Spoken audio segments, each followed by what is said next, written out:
Hello and welcome back to another Tweaker Man video. Today we're going to be showing you how to make these. What they are is they're elevators or lifters for floor standing speakers. So if you've got a set of smaller floor standing speakers and when you're sitting in your listening position, the height of the speaker to your ear should line up between the tweeter and the woofer.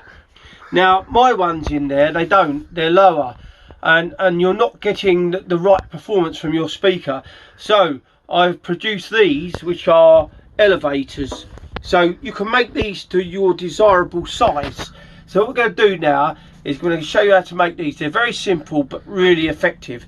So let's start. So we're going to show you what we need to use to make these. So first of all, you need some birch ply. So we're using some 24mm birch ply there, and then we need so this is a rolling pin. It's just a basic rolling pin. They come in at about £2.50, or you can even get them down to £1.50. I get them from any sort of supermarket or somewhere like Wilko's. And the beauty of these is they're already round and they're perfect. So you've got to do is sand them and then we'll cut them to size. So we're going to start off by cutting this to size. So the bases of these are going to be this 70mm by 70mm. So what I've done is I've set the fence down here on the saw to 71mm because I want to sand back the edges to make them nice and clean so they end up exactly 70mm. Right, okay, so we're going to turn the saw on now and we're going to cut this. So we'll show you how to do that.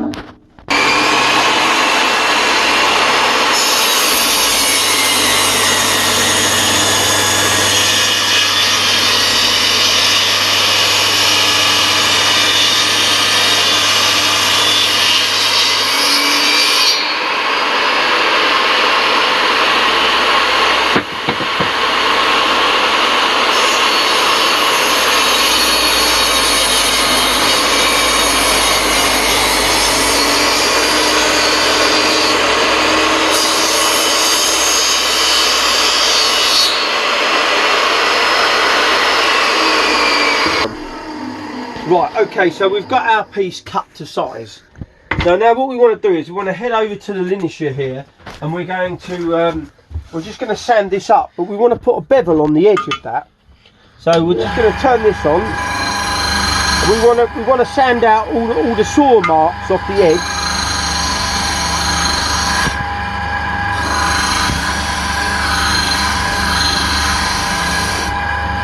So you've still got some saw marks there, so get all them out first. There we go.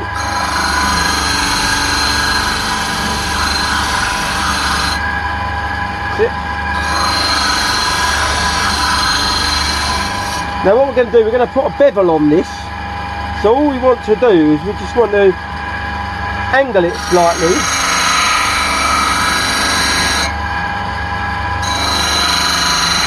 Now you could move the table down, but I'm so experienced at doing this, I'll keep doing it this way. So we just want to take that down, there we go, nice and straight there. Turn it around.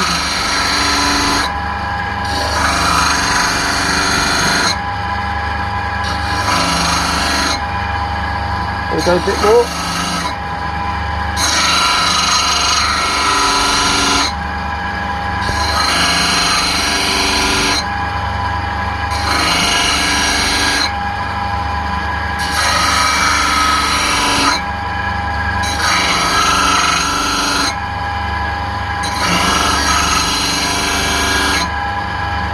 There we go, right, okay, so the reason we just take a bevel off around the edges, it gives it a smarter look to it, and it saves you, if you're cleaning, it saves bashing the edge all the time and leaving chips out of it, especially with hoovers and stuff like that. So now what we're going to do now is we're going to just put take our ruler and measure across the corners. So what we want to do is we want to drill a hole through the centre. Okay. get it nice and spot on. There we go. And now we're going to head over to the pillar drill here. We're going to drill a hole straight through the centre of it. So we'll just turn that on. We'll line that up and get it dead spot on. There we go.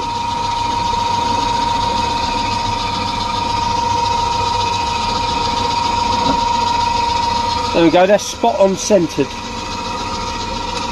Turn that off.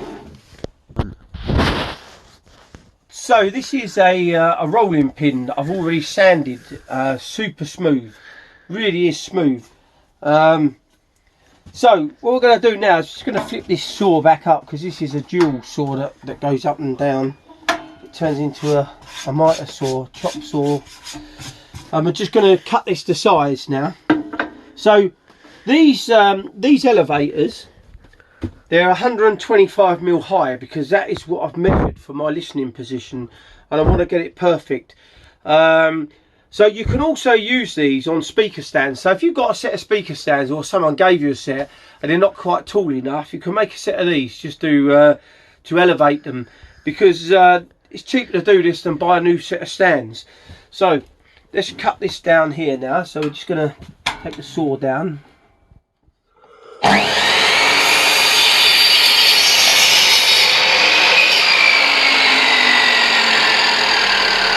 So I've already marked a mark on there.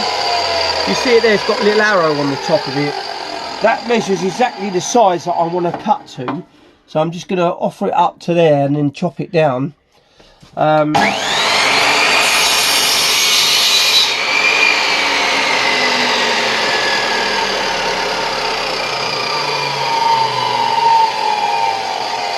There we go. So we've got that perfect.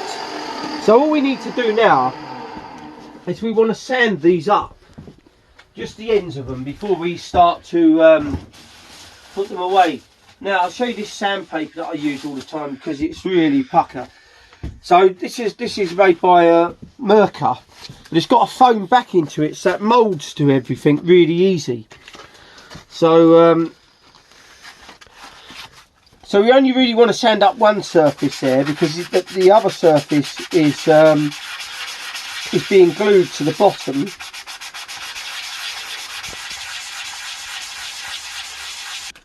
So this first sandpaper is P180, and then we're going down to P240.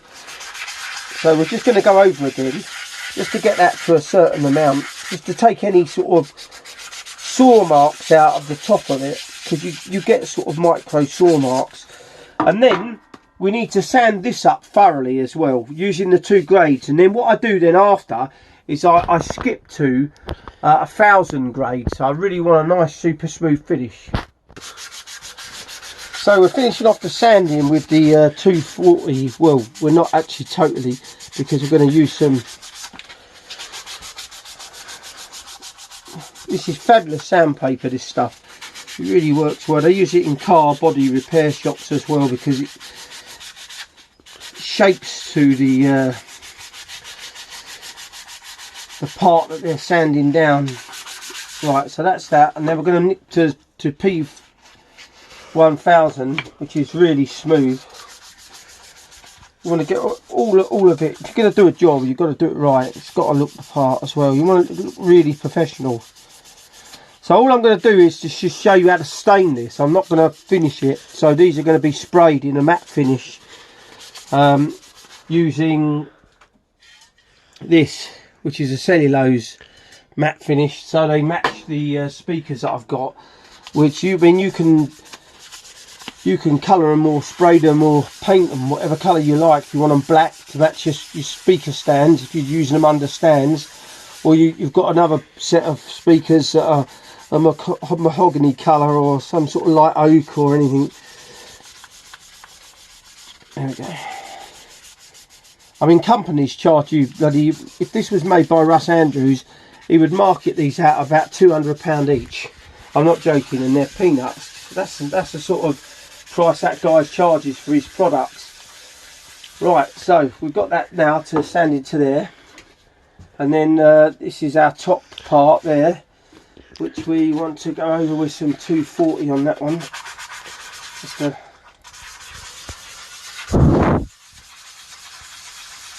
and I'm just going to head to the 1000 grit.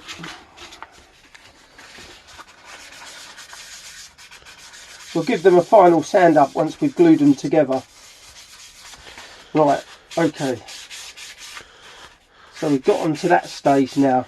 So what we're going to do is just going to push that back down again so we can work on the surface of this. So now, what we've got to do now is we need to take our small ruler, and we've got to get the centre. We've got to drill a hole through the centre. Now, these are around about 38 mil. These, so we're going to get the centre of that, which is around about 19 mil. We need to put a cross across there. I'm going to do the same here. This side here. There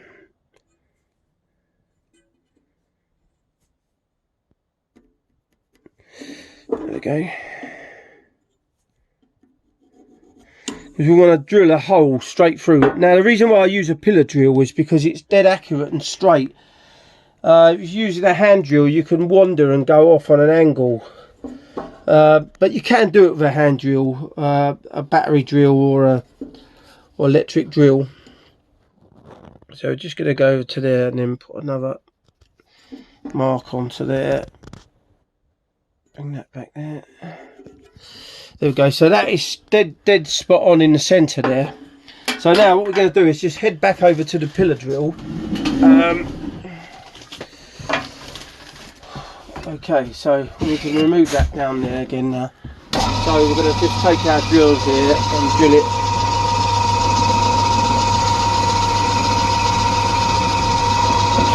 So there we go, and then this side here.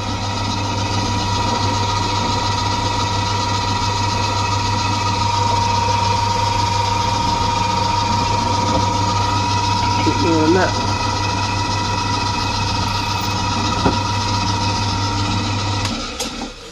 Right, so now what we want to do now is we want to come over to here, and we've got our bottom bit there which we need to countersink. So we just need to put a countersink bit in the pillar drill again, which is that there. Just take that up like that.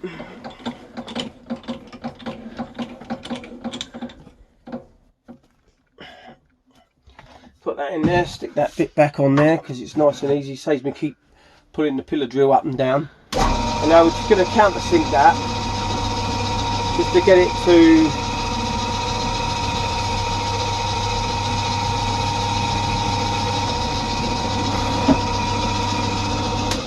there we go. So that's that. Now we need a little screw to go through here now and to pop into the top there. So I'm going to put over here, and I've got some screws here, razor. Okay, so these are 45 mil long by by 5, and so we're going to take our bit of wood glue now and just put a small amount on the top there.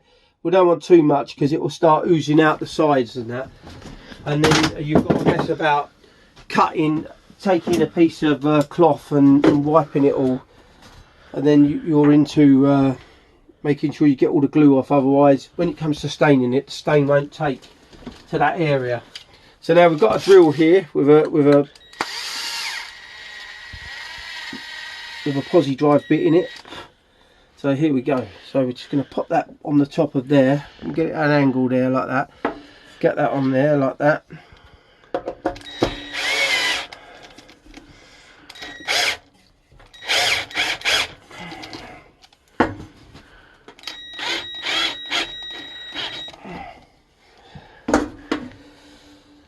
There we go, spot on in the middle all around. It's perfect. So now what we want to do now is we just want to take our 1000 grade and we're just going to give it a final sand up, because you want to make it really nice and smooth. So just put it down there, give it a good sand up. Now on the bottom of these, you can either put some cork. So if you buy some cork tiles, or if you can find a bit of cork somewhere, or you can use a bit of leather, or you could use some a bit of fabric or anything, just to give it a softer feel on your floor, so it doesn't scratch your floor, because bare wood on its own would tend to do that over a period of time if it's being moved any time. I mean, with my system, I'm constantly pulling the speakers in and out to check different cables that I'm producing for these videos, just to see whether I've got an improvement from a design that I'm making. So we'll just give it a final bit of a sand up.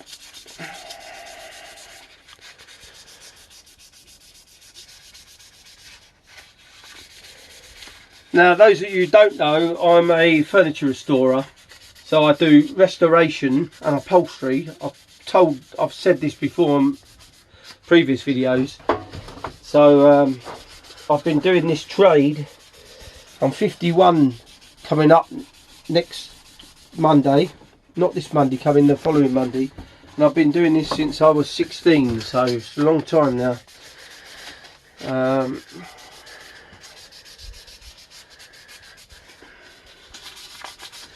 Right, okay, so we've got it up to there. It feels quite smooth now. You just want to make sure you've got no grinder marks on the edge from the linisher and the saw bench there. Right, okay, so now we're going to take our stain. So what we're using here is just some Teak Oil Stain. Okay, so I'm not going to show you the actual spraying of this. I'm just going to show you a bit of stain on there, so it just gives you a nice colour. So we'll tip some on there and we'll just wipe it all round. So this isn't a varnish, this is just a pure stain. So it's not one of those all-in-one stain and varnishes, which is more of a DIY product. This is a proper oil stain, which you'd use in the French polishing business. Although this just comes from Wilko. It's just that they happen to do an oil stain, which is really good. So just tips and you pick up over the years. Right, okay, so that's the oil stain on there. You should be wearing a glove, by the way, but because I'm just doing this video, I haven't put a glove on because it goes on your fingers. And right, so let's put that somewhere. Put that down in there for the minute. Now, once that's dried, we're going to screw a screw in the top of it. Okay, so I can do that now, even though it's not dried. So this is the screws we're putting in there. This is a 10 gauge, 1/2 inch self-tapping screw. So the reason we're putting this in is this is where the spike will sit in on from your floor stand or your speaker stand.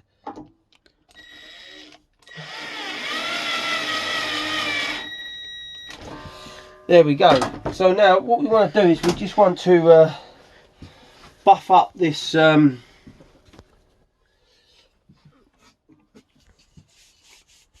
make sure we've got all the oil off, the oil stain off. Give it a good rub round. So look, you can even see you've got very smooth, you've got like a slight luster coming on the surface because I've used 1000 grade. And once you've got all your sander marks out, you go to the 1000 grade, and you could probably just get away with leaving it like this. So I'm going to lacquer it, but still very good. So what I'm going to do is I'm just going to take you into the AV room now and show you these under my speakers, just to show you what they look like. So let's head over there now. So here we are in the AV room. That's a pretty close match to the cherry veneer that's on the LS1's Quave. So what we need to do is, I mean, this is quite a difficult thing to do now because we're just on 3 spikes on these. So so what I need to do now is to just move that over slightly. So I think what I'm going to do is I'm going to take this, lift these up and move these out for a minute. This is my best way of doing this. They're very heavy, so I tend to get my foot underneath it. So let's get that one there. And once we get the first one in, then I can get the spike in the centre of that one. which is never easy to do. It's never easy to do this part. So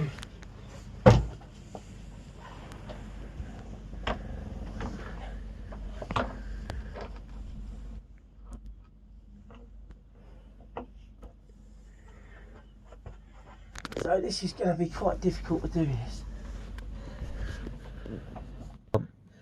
So here we have them sitting on the underneath there. They are perfect. So what they're going to do is they're going to give me exactly the right height I want now for sitting here. So if you can see, my ear level is dead between the woofer and the tweeter, and obviously we've got the super tweeter on top, but I just felt that they were too low and I wasn't getting the performance that I wanted from them. So this is really going to give me so much more better sound, because it's coming directly into my ears opposed to firing too low. So that's it for now, but I want to just show you something else I've been working on. So this is the quad 405 here that I've been rewiring. I've got it to so much so far, so I've got to do some more still. Got some new electrolytic capacitors on the boards there. There's only about 3 or 4 mil from the edge of the cabinet there, which is quite tight. I've got some new. I've already soldered these to the speaker connections there, but I've got some new speaker connectors coming, some new binding posts. Put some new RCAs in there, and I've also fitted in a earth plug, which is going to be really good. So that's that, and this is the fabulous speaker cable that I've just finished. Still got to make another one, and then I'm going to show you how to make a set of these. So these are going to be wicked, I tell you, wicked. So yeah, so I hope you like these elevators. In this room I don't really get a lot of traffic from people, so they will stay quite firm on here. They're not going to move anywhere. So so I think that's it for this video. So I hope you like the way I've made these. So thanks for watching another Tweaker Man video. If you're new to the channel, don't forget to subscribe. Don't forget to give this video a like. Don't forget to press that notification bell so you're notified every time I upload a video. And thank you for watching, guys.